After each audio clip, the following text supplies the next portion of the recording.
20 to 30 times before leaving her body in the bathtub. Remarkably calmly, Brian then got changed before burning his clothing in the garden incinerator. Brian and Amal were due to go to New York on the Monday, so Amal had arranged a taxi to collect Brian, which he missed due to his being incredibly busy murdering both of his parents. So she arranged a second taxi to come. Brian packed up his stuff and caught the second taxi to her house to prepare for the flights in the morning. The driver who collected him said that he seemed perfectly calm and normal. You wouldn't be able to tell that he had just murdered 2 elderly people in cold blood. And Amal had absolutely no idea that anything was amiss either. So on the Monday morning, they set off to New York so that Brian could play in this fictional tournament. They flew business class to New York, embarking on a holiday of a lifetime. This truly was a no-expenses-spared holiday, with Amal under the impression that it was all funded by the tournament organisers. They spent 3 nights in the presidential suite at the Plaza Hotel, costing £2,200 or $3,000. And they also travelled through Miami, San Francisco and Barbados. The best part of it was that the event organisers called off the tournament, citing unfavourable weather conditions. They simply got to enjoy the holiday. And Amal had absolutely no idea about what had happened back in England. She was just absolutely loving her life. The pair took videos showing highlights of the holiday, which are available online if you want to find them. And the excitement and the pure joy is obvious in Amal as she narrates their trip. All in all, their trip cost around £30,000, and it was all paid for with the now deceased Blackwell family's credit cards.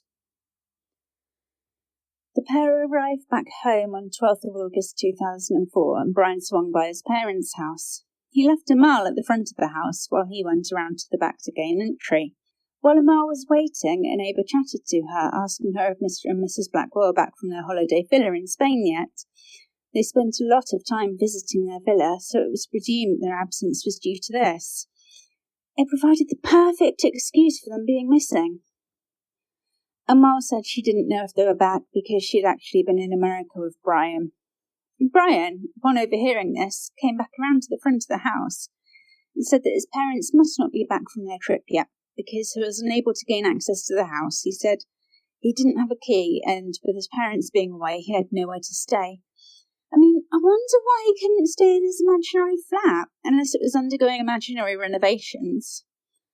Anyway, Amal and her parents said that Brian could stay with them until his parents were back.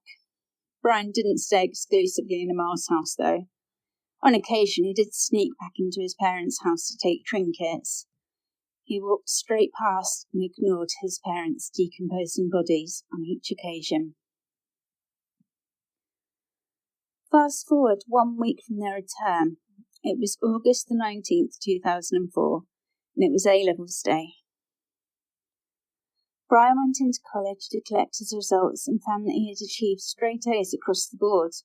His university offers both stood, and he was on track towards studying medicine and achieving the original dreams of him and his parents. During his visit to the college, he, rather callously, mentioned his parents. He complained about how they hadn't been there that day, how they missed his landmark occasion. At this point, Brian was still the only person who knew that they were both long dead. He began to panic about their bodies and needed to find a way to dispose of them, so he decided to take a trip into Kirby and asked a couple of random guys if they could burn his parents' house down. He literally just approached them, full of hubris, and offered them money to get rid of the house. Said it needed to go as part of a drugs-related falling out. Needless to say, his attempt failed. The guys refused. They later said that Brian stood out like a sore thumb there, and they assumed he was an undercover police officer trying some sort of entrapment scheme. Through all of this, Sydney and Jackie's neighbours still thought that they were on an extended holiday at their Spanish villa. It wasn't until neighbour Pete Boyle noticed a large collection of mail in the unlocked front door that anybody realised anything was amiss. He decided to do the neighbourly thing with his daughter, and they went to their house to post the mail from the porch through the letterbox to put it out of view. Pete later said of this, quote, It was only then when I picked up the mail and I lifted the flap up, which is obviously an airtight flap, and the smell came out. And it was when I stepped back and I looked at the door, and strangely, because neither my daughter or I hadn't noticed it when we were walking up, the inside of the door was covered in flies. I stepped back and I looked at the rest of the house, and the windows on either side were covered in flies. We went to the kitchen window and looked through that window to see if we could see anything. The floor, well, I'd never been in their house, and I assumed it had black vinyl laid until I noticed it was actually moving. The whole floor was literally covered in flies and blue bottles, and we noticed more flies in the other window, and I said to my daughter, well, we have to go back. We'll have to get in touch with the police. There's something wrong. The police entered the property and they could immediately tell that the occupants were dead and had been for some time. 6 weeks' worth of decomposed corpses greeted them upon entry.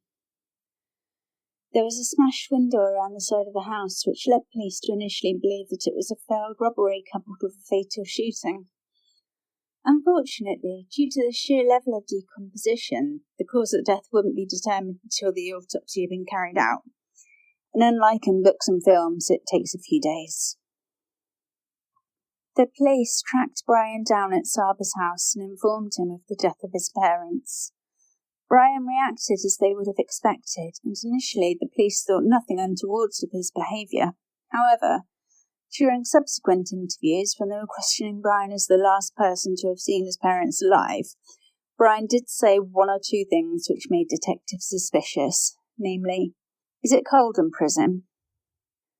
The police decided that it would be in the best interest to arrest Brian as a suspect in the murder of his parents.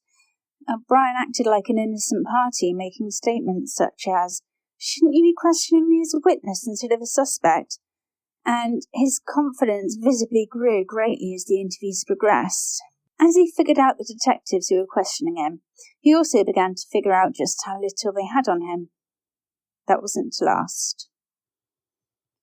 Whilst the interviews were ongoing, police carried out searches of the Blackwell home and of Amal Saba's house. During the search of Amal's house, they checked the garage, and in it they found a backpack belonging to Brian, which Amal's parents had requested to stay in the garage because it smelled. The backpack contained a set of keys to his parents' house, which is weird because Brian didn't have the keys to their home, right? And a hammer. This discovery led the police to change the team which was interviewing Brian and to completely change their interview tactics. These changes, coupled with the evidence, led Brian to give a full confession on the murder of both of his parents. In Brian's confession, he claimed that the altercation was mutual and that his mother entered the living room with the knife above her head as if to attack him. But the forensics told a completely different tale. Sydney only bore evidence of defensive wounds and appeared to be the victim of a frenzied and unprovoked attack. Brian's full confession is available online, both in audio and as a text file. I will upload the links to my socials and also down below. And while I'm on socials, why not follow mine? Not Another Killer Podcast on Facebook and Instagram, and Not Another Killer 1 on Twitter. Brian claims that he spoke to the dead body of his father after he had passed, saying, quote, "I spoke to him for a bit and told him that I still loved him." End quote. Brian sent Amal a few visitation requests, and she eventually accepted, wanting to confront him and find out why he did all of this. She says that he's still in denial about the events, and she feels extremely remorseful for the events and for the fact that she didn't realise what was going on. Later on, Amal gave an interview to the Mail. In it she says, quote, "I am angry because he ruined my ability to trust, but my overwhelming feeling now is relief that I got away, that it didn't get worse, that I wasn't a victim too. For the 2 weeks after the police came to arrest him, I was devastated. I was crying all day. I spent all day in bed. I couldn't eat. I had nightmares." Just skipping a bit here. "I want people to know how it was possible to believe what he said to me, because it happened slowly, bit by bit. And once you believe one part of a complicated lie, you have no reason to disbelieve the rest, even if it is fantasy." Detectives and prosecutors had all of the financial information relating to the frauds and thefts along with Brian's confession and were preparing for a slam-dunk charge of murder in court. But then a psychiatric report floored them. The psychiatric report stated that Brian was suffering from narcissistic personality disorder, an extremely severe form which could cause him to go to any lengths should his fantasies be threatened.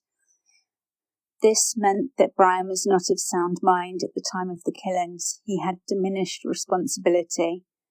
Therefore, a murder trial would not be appropriate. He would be on trial for manslaughter. Brian pleaded guilty to 2 counts of manslaughter with diminished responsibility, and the court accepted his plea. Brian Blackwell was sentenced to life with a minimum of 12 years at Liverpool Crown Court and was ordered to repay £36,963 under the Proceeds of Crime Act 2002. Theoretically, Brian could have been released after 5.5 years if a psychiatrist decided that he was fit for release, but realistically, he may never be well enough to be released back into society, just as those who his crimes affected will never forget. That's all for this week, guys. Thank you for listening. Please don't forget to hit that subscribe or follow button and leave us a lovely, sparkly review.